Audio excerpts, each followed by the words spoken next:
now rocking with the best. Who's the boxing show that's knocking out the competition? The kick-ass podcast that make you want to listen. The place where boxing fans and fighters rejoice. Thumbs up for Richie, you're listening to the fighter's voice. Good evening, ladies and gentlemen. I'm your host, Richard Ortiz of the Fighter's Voice. I want to talk to you about tonight's guest. He's undefeated, signed by Top Rank Boxing. The man is 5-0, got his next fight July 15th.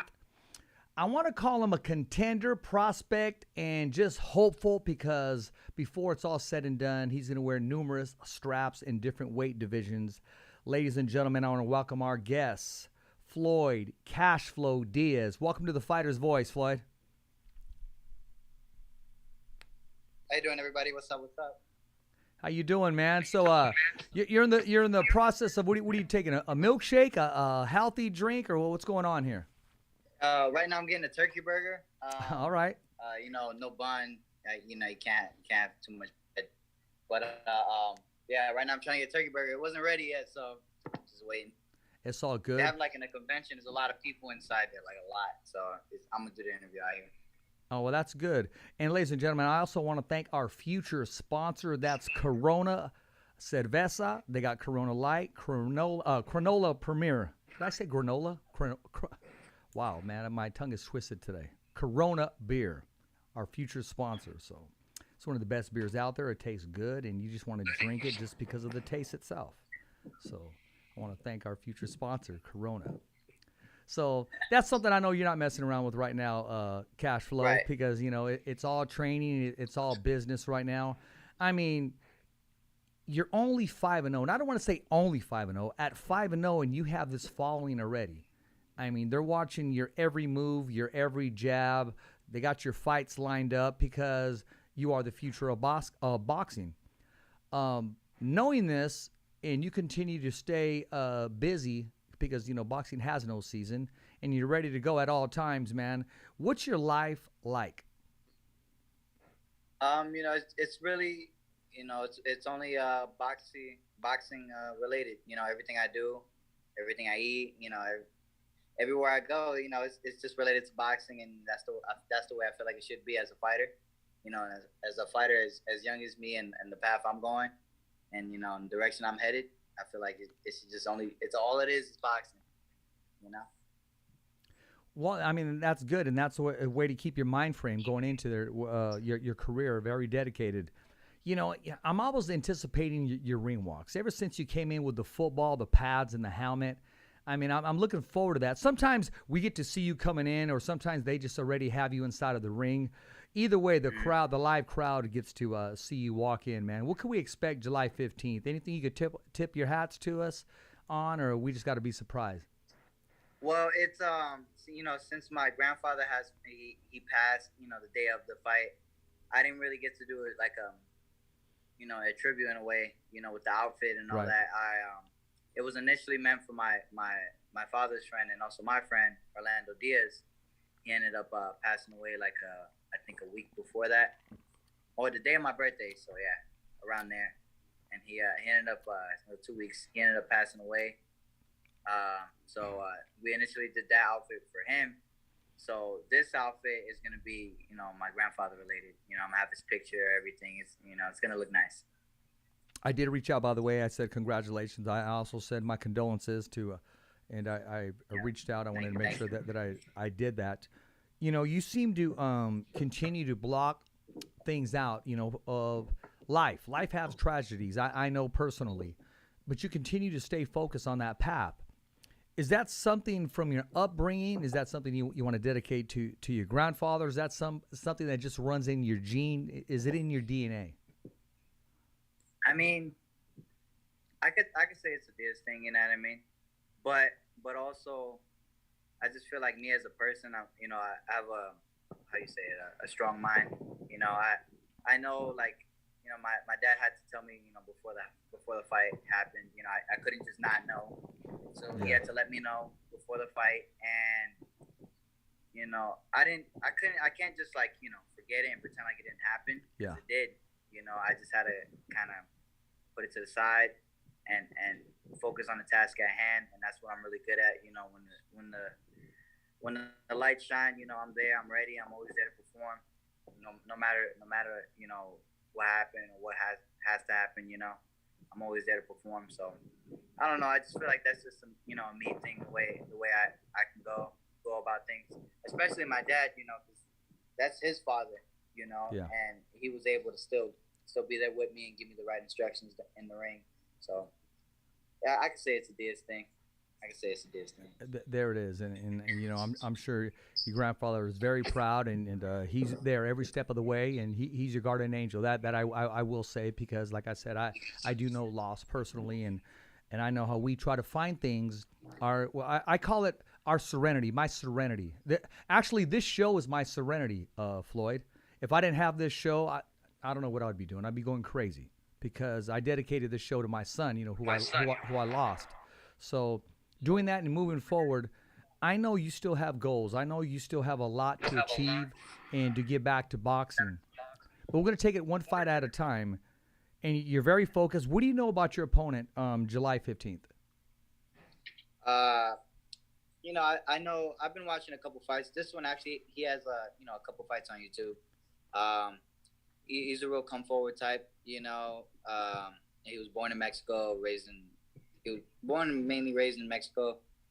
Lived a little bit in Cali. He's 3-0. He's 26 years old.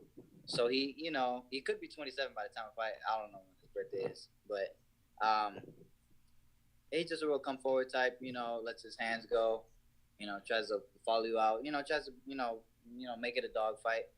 But I've been in many fights. You know, and I've been in many scenarios. So I know what I have to do come July 15th. I'm a boxer. I'm gonna do what I gotta do. You know, win by any means necessary. Well, you have the right mind frame, man, and you got that it factor. You know, I had the opportunity of finally meeting you in Vegas, and you are who you say you are, man. I mean, what you see right here on this program is what you see in person. I mean, the bell never stops. I mean, what I'm saying is even though you hear the bell because the round is over, you're continuing to be who you are. You know, just full of energy. What you see is what you get, in loving life. Yeah, man. I try to be as genuine as possible. You know, there's no reason for me to fake, you know, my personality, my persona, whatever the case may be. You know, I am who I say I am, and you know, I am the way I am. And whether people love it or hate it, you know, that's on them. But you know, I'm here to stay in the boxing world.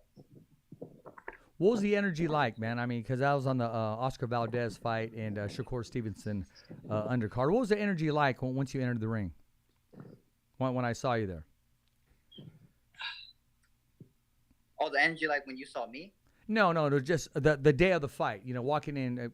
We're going back memory lane, man. Because I know you were hyped up, you were in good shape, you were in good condition, and you're ready to go. I mean, it was really hype. You know, I had everybody from my neighborhood where my dad grew up in, you know, in New York, in the Bronx, come out to watch the fight. So everybody came. I know everybody came to support me. You know, everybody got their tickets, and you know, I had to perform, but I wasn't gonna let nothing get to my head. Everything was hype. You know, New York, it definitely has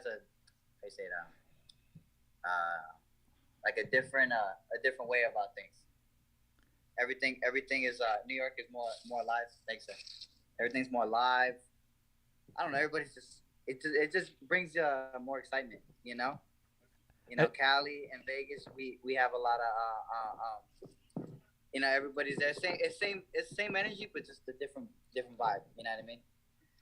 Exactly. I mean, you got your different following. You know, is actually your different time frame. Everything's different in the Bronx. Everything's different in New York, man. I mean, it's one of the highest platforms ever to compete in. And coming from New York, man, there is like that added pressure on you because it's expected of you.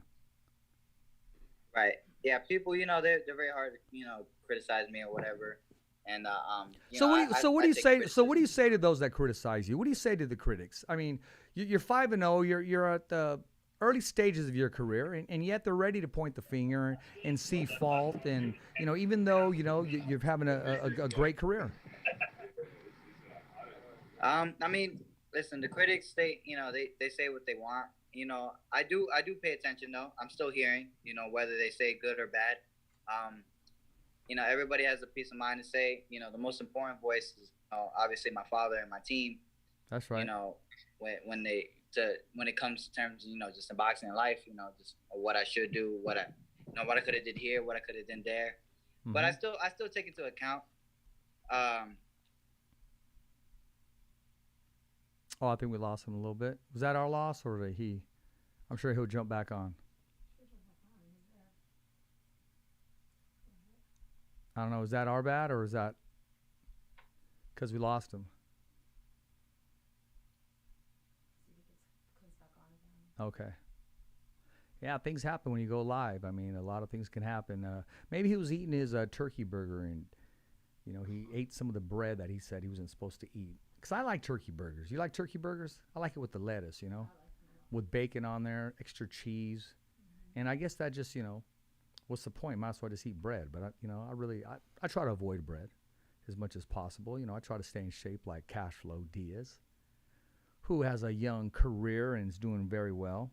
And, I hope we get him back up here on the show because I want to talk to him about Jake Paul, on a YouTuber who was, making good use of his name, his platform, and he's doing really well. And he has a fight coming up in August 6th on Showtime. I don't know, do we have that up there? Let me see, text him so we can bring him back on. Go ahead and put that poster on there, please. Yes.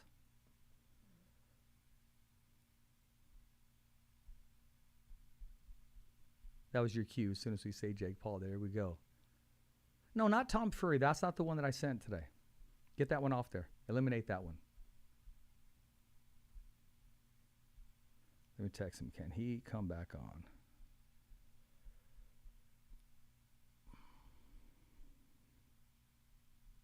We lost him. That's what happens, when you go outside and that network out there isn't as strong. It could be. We lost you. Can you come back on? Well, I'll talk about that. Once you get that new poster up there. There we go. I want to talk about that. Jake Paul. Now, after this fight, win, lose, or draw, I don't want to hear any critics about, hey, he hasn't fought anybody. Oh, you back on here? Okay, good. Let's bring him back on here. Somebody ended up calling me and then it just kicked me out because I tried to end that one. And yeah, that's what happens. On this, but it ended up answering that call. My bad. My apologies. And it's okay, man. It's live TV and things happen, man. Things happen. No, but like I was saying, as pertains to the critics, I still like not so much listen, but I still hear and everything they have to say. Sometimes they do point out things that I need to work on and this and that, and I take that into account and just get better and better. That's all it is. Well, that's everybody got a voice. Every fighter has a voice. Now, let me tell you this. You have a lot of followers and supporters, man. I mean, you got a lot of people around you that love you and support you, man. Let's talk about your team. Let's talk about your team. Let's give them a shout out. Let's give them some props. Right. So we have, my father, coach, head coach. He's the, he's been there every step of the way. No, go ahead. Yeah. Yes, I'm saying. Sorry. No. I was gonna say, do you call him dad, coach, or Mr. Diaz? I call him dad. Okay, there you go. When we just be chilling, I'm not really in training or anything. I'm just with him. Yeah. His dad. But when it is in training, it is coach. You got to learn to separate the two. Coach and dad. Yeah. He's there to look out for me, make sure every step of the way I'm doing everything I have to do. Make sure I don't get hurt in the ring. He's there for it all. He's been there through thick and thin. So, he's the head coach. Then you got my cut man, Rafael Garcia, Jr. If for the people that don't know, Senior was Floyd. He worked so many world champions, but one of the biggest ones was Floyd Mayweather. He was cut man for Floyd Mayweather. He wrapped his hands, all that. I used to see him in the gym and all that. Rest in peace, Rafael Senior. Yeah. And then and then everybody else that just be helping out through the gym. Those are the main two. And then you got my family. My uncle, Johnny at the house. All my family in general. They're all supporting me. So that's the main team, you know. But I definitely do thank anybody that does help me, and that's always second in the corner, or is always just, you know, point out things and help me out. Well, just imagine this. Picture this, man, because you name the people that you know. Now, you have followers and supporters that you don't even know them on a first-name basis. When you come into the ring and, like, this show, people are watching you and supporting you, you already have that following, man. And how does that make you feel, knowing that not only do you have the responsibility of yourself to make sure you're maintained and ready to go inside of the ring, but the responsibility of those followers and supporters and even the young athletes? I mean, it's a lot, but it's not, you know. I've been at a certain stage, you know, pretty much all my life. You know, the responsibility, it is a lot, you know. It is a lot just because, you know, I do have to, you know, help provide for my family. You know, I do want to, you know, succeed for my family. So, and not only for my family, but my fans, you know, I know there's a lot of fans that they've been with me for a long time, and they know the little cash flow, you know, with the do-rag, the HBO days, Yeah. you know, so it's a lot of responsibility, but I mean, at the end of the day, I'm just here to just train and give them the best, you know, Floyd Diaz I can give them, you know. There you go. I'm going to ask you a little bit about a little somebody that you know that's been watching you, that also at a young tender age has his career, and you know he's only an amateur, but I'm talking about Young Money Prince. Oh, Prince, yeah, Money Prince. So when you watch his young career, man, I mean, what advice do you have to offer him? I mean, because you started off at a very young age too, and he's also working out at the same stable that where you started off at, and that's the Floyd Mayweather gym. I mean, you know, this goes out to, you know, a lot of young fighters. You know, just work hard. You know, work hard.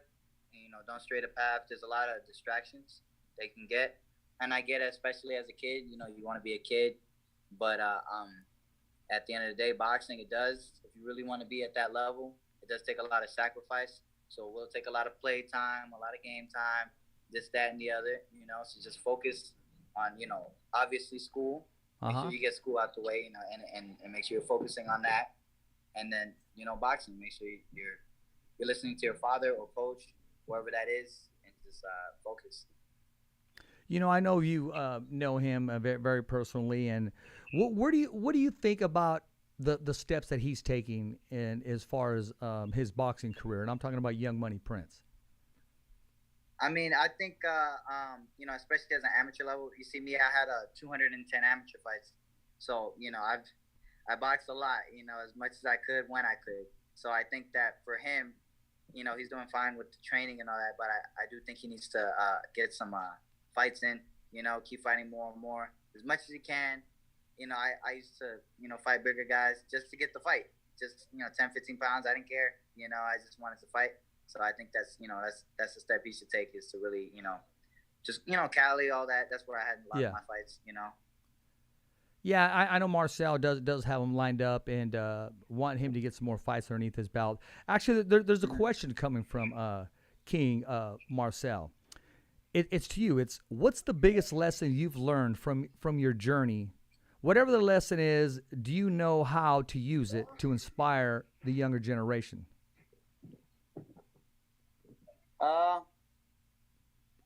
I think it's like, can you repeat that one more time? I'll make sure I Okay, it's coming from him. It says, what is his biggest lesson he has learned from his journey? And whatever that lesson is, does he know how he will use it to inspire generations under him? That's a good one. It is. Very good one. The biggest lesson I probably ever learned as a fighter or just as a person, I think is to stay dedicated. Again, you know, he knows it too. You know, Floyd Mayweather. What's his little saying? Hard work, dedication, right? Yeah. I think honestly that's the biggest thing, because it's that and staying consistent, because that's probably one of the hardest things to do. Because not only, you know, you could train hard and then have a fight and then that's it. You know, train hard, have a fight, that's it. But staying consistent and consistently doing that, or consistently doing this and that, or just getting better as a fighter and as a person, I think is one of the hardest things in life to do. You know, whatever job it is, you know, staying consistent and being good at it. I feel like that's really the key. You know, dedication. You got to work. You got to work when you don't want to work. You got to train when you don't want to train. You know, you got to wake up when you don't want to wake up. You know, I got to train in a little bit. That. I just got done training, you know, just right now. So just work. I think that's the main thing. Work hard and do what you love. Enjoy it. There you go. I actually, one of those words were for me, man. I needed to hear that as far as consistency. He also said, let him know that his big bro has a special message for him. I am very proud of him and his dad and what they have accomplished thus far, and not letting any weights of his journey stop him from forward progress. Tell him I said thank you. Well, he can hear it, so thank you. Appreciate it, man. You know, and I'm speaking for my father as well. You know, we appreciate it. Thank you, and you know, we're gonna keep moving forward. Absolutely, man. And me and Marcel are going to put our heads together. We got some ideas he wants to share with me with the show. I also want to bring Young Prince back on the show. He helped me co-host a show just because I like his energy, and it's good for his career. And, you know, the show also does, you know, we deal with entertainment, man, and we got to keep people entertained. And he's a young entrepreneur outside of the ring, as you can see. So when do you see your time frame of you getting that call, that opportunity to fight for a world title? Honestly, I see it coming real soon. You know, if you look at the past fights I've had and the people I've been fighting, you know, these guys aren't no, you know, they're not no, how you say it, you know, tomato cans. They're not no, you know, gimme fights. You know, they want what you have. I'm fighting these, you know, these guys aren't bad. You know what I mean? The last fight I just had, dude was 4-0, 2 knockouts. He got number 2 in the worlds. He was 140-20 in the amateurs. You know, he's been around, and he was living in Brooklyn. You know, so he was more of a hometown hero. You know. Yeah. But I mean, I think I'm seeing it next year. You know, honestly, like late 20s, almost turning 21. Yeah. Because my goal is to get the world title before the youngest world champion out of Top Rank, which was Floyd Mayweather. Now he was at 20. He got his world title at 21. So you know, I think I have all the advantages. You know, I've been around him, you know, for a majority of my young life, and I've been able to learn a lot from these world champions. I've been sparring all these world champions. I've been doing what I have to do, you know, taking the necessary steps. So I feel like next year, honestly, you know, well, I'm looking forward either that or late 20s, for sure. I'm getting that world title. Let's go back to the amateur days. We have some questions coming from Hall of Famer Lee Samuels with Top Rank Boxing. It said, when you were an amateur fighter, when did you decide to turn pro and why? I decided to turn pro when I turned pro at 17. A little earlier, 17. Yeah. And that was about, I think, 2019, around there.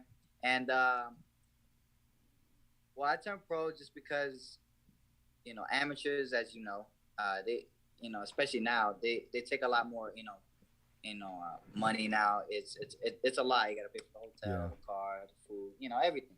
You know what I mean? And I had a lot of fights, so I was always going fighting. And honestly, I just felt like I was ready for the pros. You know, it wasn't like I was rushed or anything, or like I had to go pro. You know, I do know. You know, I was like, hey, at the end of the day, I should just do the same thing I'm doing right here, but just, you know, make some money while I'm doing it. You know, and obviously I took you know, my time, you know, preparing for the pros. I didn't fight for like, I think like a half a year.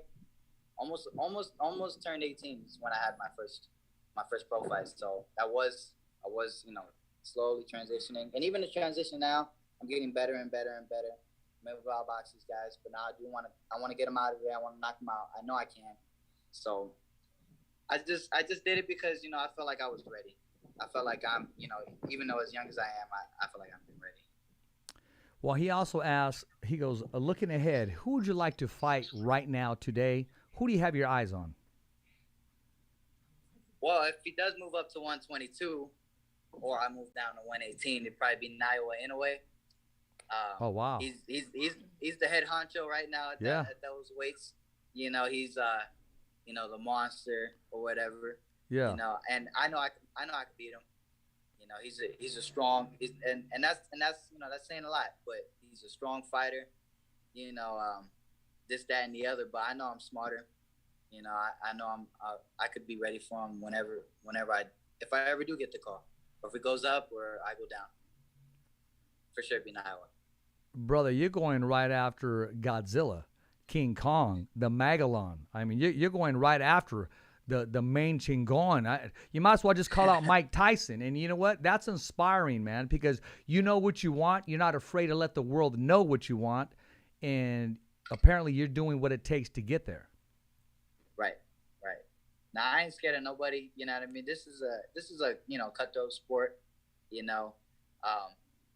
It's a dog-eat-dog world, and I know I'm the bigger dog, I'm the bigger pit, and I know I'll be ready for anybody.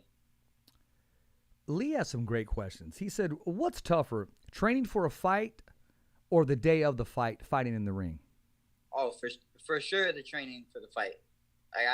Well, most people don't know. People that I do know, but my training, I train like an animal. You know what I mean? Training is my dad actually told me this the other day. I was running. It was such a hard run, such a hard workout, and he was telling me, I want you training like this because when it comes fight date, it's nothing. It's like you're sparring. It's like another day in the gym. That's why I'm able to beat these guys by such a wide margin and just make it look easier. Take this and that away from them because I just train so hard. So it's definitely the training for sure.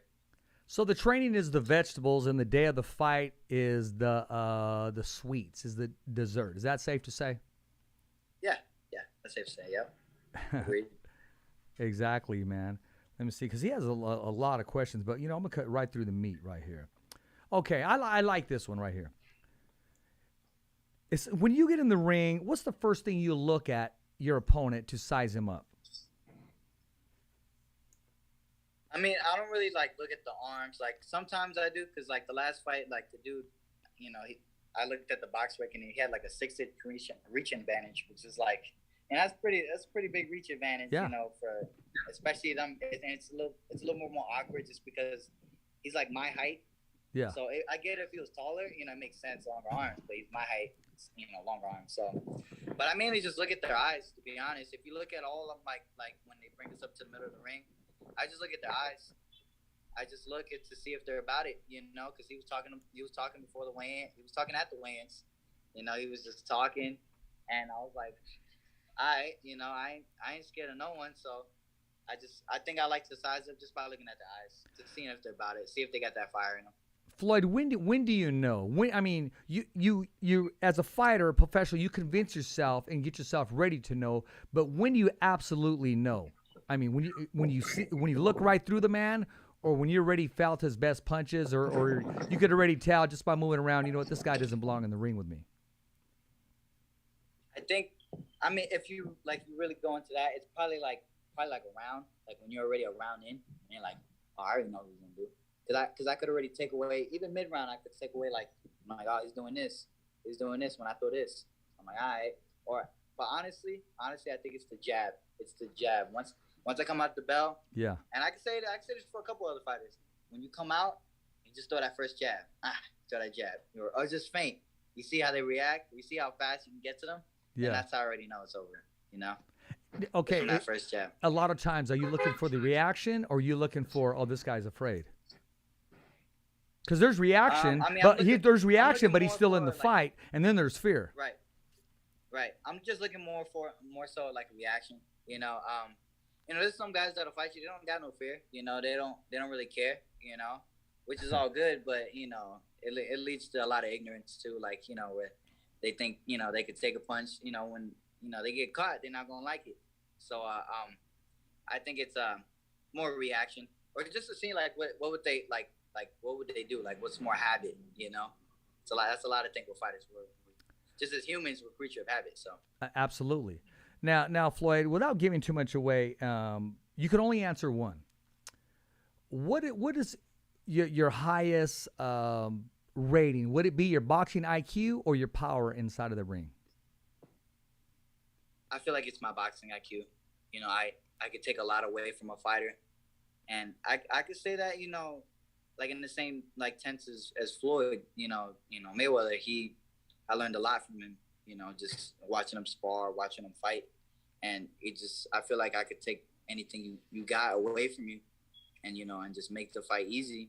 I feel like it's my boxing IQ. My power, I feel it's setting in.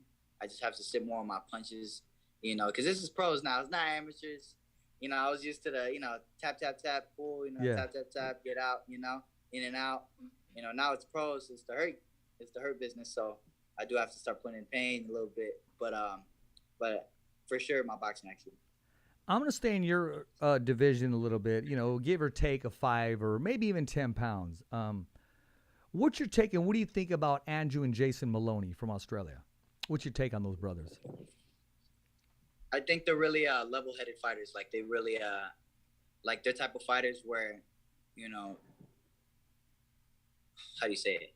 Say you take a couple rounds from them or whatever. You take a couple rounds from them or whatever.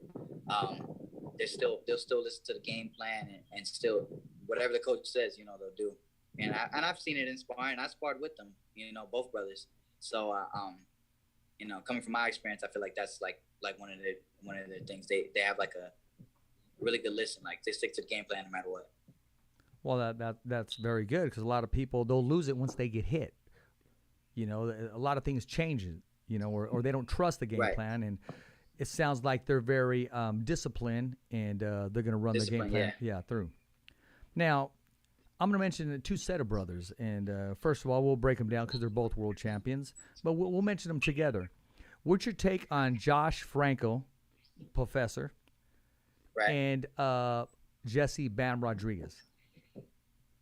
I feel like they're good fighters. You can't take that. You can't knock that from them. You're seeing as Jesse Bam, he's just congrats his last win. I do want to get work with them. By the way, I probably after this fight I will get work with them. I'm gonna try to head over there. Are you gonna head down to San Antonio or down to Riverside? I mean, wherever they want the work. Like I'll probably stay try to be there around like a week just to get some work. Because. Well, I'm asking Floyd because I want to go down there. If you're in Riverside, I'm gonna head down there, my man. All right, I'll whatever one like we'll agree upon because when I talk to them, then we're gonna get some spot. It's gonna happen for sure. Yeah, they're good. But besides that, they're really good fighters. Bam more so, he has really good angles. He does more angles than the normal person. That's why he's able to catch these guys at an off angle and just make it real awkward for the fighters. So they definitely have the dog in them. Franco, they definitely have the dog in them. They're not bad fighters, and if I had to fight one of them one day, I would. Yeah, I think the future is bright in that division, man. Like I said, give 5-10 pounds away. I mean, that division's stacked. Robert Garcia said at one time, he said, Richard, that division's hot. I mean, we can go talk about 40-pound division, which we're going to talk about later on in the show, and also next Tuesday with our guest Regis Prograis. But that division you're in, bantamweight, super featherweight, bro, there's some dogs in there, man. They're not giving away anything free. Everything you got to earn. It's not the higher up divisions where you get some guys here and there, it's got because they could rely off of this power. At our weight, come on, we're most of the guys they're grown. I'm 19, but most of the guys are basically grown, Yeah. And to be at that weight, you kind of have to be somewhat fast. You gotta have some type of speed. You gotta have reactions like a cat. Cat reflexes. It's almost impossible. Cat reflexes. And you gotta have fast man. reflex. Yep. You gotta have fast reflex. Floyd, and Cat, cash flow Diaz. Because you got those reflexes, my man. Right. You know it. No, but it's a lot of fast reflex. I think it's a lot of that. That's why I'm a lot of these young fighters or these smaller fighters, they have it. And now I'm glad the divisions are starting to get more and more hype. 115, 118, 122. We're starting to get more and more, diverse. I spoke to Frank Estrella before I had you on the show. And somebody said, well, who's Floyd Cashflow? And Frank said, he's the one who stole the show. When you came on that day and you had the whole Rams outfit with the football. And I mean, you stole the whole show that night, according to somebody that has a high boxing IQ, intelligence inside of the ring and outside of the ring, in the business standpoint, Mr. Frank Estelle from a top-ranked boxing gym. So, and at that point in time, I think that was only your third or fourth fight. But people see the promise and people see the pedigree that you have. It's just a matter of time. You got to be patient, and your time's going to come. But as I said earlier, nothing's given away for free in that division. I mean, you got some dogs in there. Yeah, you got to do what you got to do. You got to, that's the way I think of it is like, I might as well bump these guys now, rather than bump them later, to start, dividing the division. I want to really start doing that. So I am doing that, in a way, beating these guys with undefeated records. This is my, this guy would be my fourth undefeated fighter. Yeah. No, or third, yeah. One of those undefeated fighter, already, and I'm already 5 fights in. And these guys, if they pick the right opponents, they could go like, the last guy probably could have gone 15-0, almost 20-0 if they didn't end up choosing me.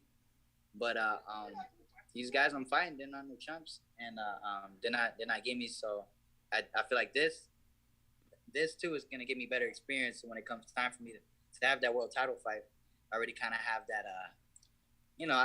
I'm already kind of seasoned in it. I already understand, because these are 8-ounce gloves. It's different now. It's not amateurs. Exactly. Now let's talk about some people that have been around the block. And I'm talking about Canelo and Triple G. They're going to get it on. They're going to dance one more time, the third time. What's your take on this fight happening? A lot of people think 3 years too late. Whether you like it or not, it's going to happen. Now, we can say what happened the first two fights. That doesn't mean anything because right now is a new day. And this new day favors Canelo only because of the age. And I think he's catching Triple G as he starts to exit boxing. But as they say, the last thing to go is the power and the desire of a man. So I'm not counting Triple G out. I actually think he has a great chance of pulling up the upset. Or would it be an upset if he does win? Who do you have in that fight and why? Do you have that picture? I have Canelo. Canelo, he's proven that he does learn from his mistakes. So I'm pretty sure, after the Bivol fight, he definitely, had to sit down and think about, what he did wrong, what he could have done. And that's just the way I'm pretty sure they function. But Canelo, I mean Triple G, I think it's already, set in stone. Not to say he can't catch him with something, catch Canelo with something, because he still has that power. But I think that I do agree. Like it's 3 years too late. I think Canelo's gonna take the belt away from him. But all respect to Triple G, I still think he might catch him a couple punches that Canelo ain't gonna like. Because as we all know, Triple G he has the hands of stone, man. So anything could happen. But I got Canelo winning the fight. Triple G he's gonna get a couple good punches off, but I think for the most part it's done. He's done. What are the keys to victory for Canelo to be successful in that trilogy?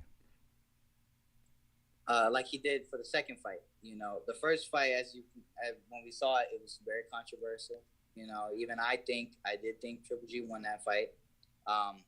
But it's not moving so much because Canelo, he can't force himself to fight away. He doesn't normally fight. He boxes, but more like pressure boxing, not like Floyd, like I'm being, make you miss, bing, bing, move, Yeah. Canelo's not really that type of fighter. He's more of a I'm gonna press you, I'm gonna use my upper body movement type of thing. So I think he should do like he did in the second fight. Stole a lot of jabs, mix up the combinations a lot. Try to stay in a little bit in the middle of the ring. I know that's kind of hard with a guy like Triple G. They're just like a Terminator. But mixing up the punches, going a lot to the body. Canelo already does that anywho, so I'm pretty sure he will. But going a lot to the body, taking a lot of that what do you say, that will from Triple G, and I think that'll call it a day. What does Triple G need to do to stay in the fight and possibly come out with the victory? I think Triple G, if he wants to, get the win, he's gonna have to get as many points as he can, You know, so his punch output is really gonna have to be a factor in this fight, and also landing. It can't be a lot of, you know, he's gonna make 20% of his shots. You know, that's not gonna cut it for him.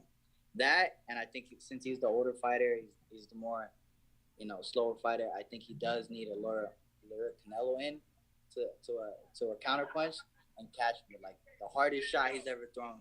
You know, just to not even just to knock him out, but just to buzz him, so that it makes Canelo rethink about doing that again, and then it starts taking the fight out of Canelo slow, you know, more and more and more and more. So I feel like he needs to more counter punch, and use his slowness to an advantage, because he also got power. So I feel like he should try to catch Canelo off a slip or something, and try to end the night like that. You know, I normally don't rate these or give grades, but I'm going to give you an A-, because you have a future in breaking down fights as an analyst. I will say this, because a lot of fighters I've talked to, and I had many fighters on here, they'll kind of give me somewhat of a outside frosting. But you gave me the batter, you gave me the eggs, and you gave me exactly what I think the keys to victory to be successful by both men will be. I agree with you. I think Canelo does need to be active, move around a lot. Don't be stationary like he was the first fight, because that's going to be for Triple G's advantage. Canelo's advantage is going to be, one, he's the younger fighter, so he can't afford to move around and use his legs and throw those combinations. Triple G, he can't really initiate the fight. When I say that, if he pressures, give him maybe 3 to 4 rounds, because he's not going to be able to pressure that whole night with those legs. They're going to be pretty much stationary, and he is. He's going to have to set a trap, lure Canelo in, and try to counter him or catch him coming in. I don't think his punch output is going to be high, because that's going to take a lot from the older fighter. But I do think, because of the power, even if he hits the arms or the shoulders, he's going to have Canelo make him go back to the round, back to his corner, rethinking his game plan because of the power. And, you know, he may have to remind him, hey, respect me and respect my power. I'm looking for a good fight. I don't want to see it stop early or any of the above. I do want to see a fight that's very, very competitive. But I don't see Canelo standing toe-to-toe with him unless he has the man hurt. I see Canelo giving him angles, moving him around, forcing Triple G to follow him, and possibly even Canelo roll a punch and catch him coming in.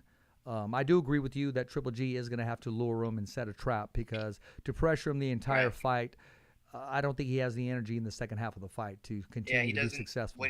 That's what he has to do, but I don't think Triple G can, you know, he can really be as active as he could have been maybe if he was a little, you know, a lot younger or a little bit younger.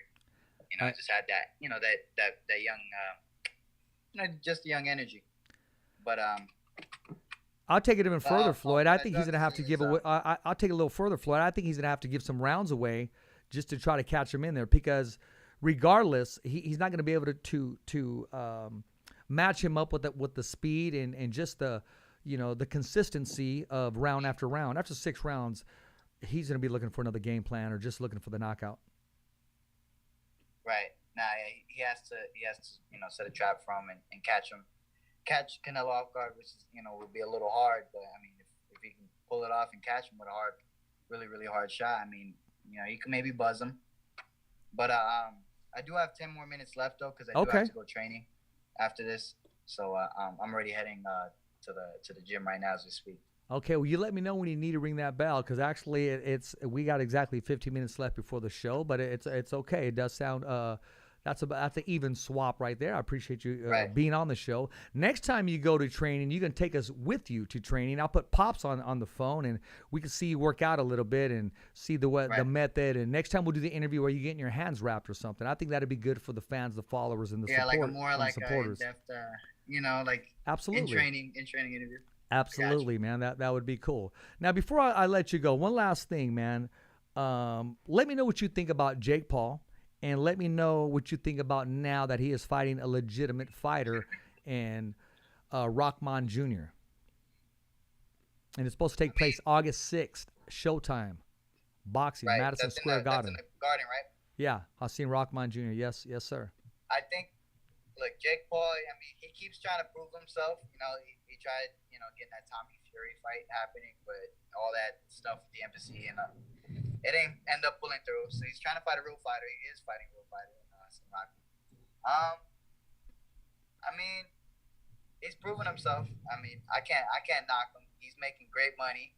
He's bringing a lot of different audience into boxing world. You know, even the younger audience that do watch Jake Paul, or that are fans of that, more so the YouTube side. Yeah, it is kind of bringing it to the boxing world, which is helpful for a lot of fighters. So I can't hate on him for that.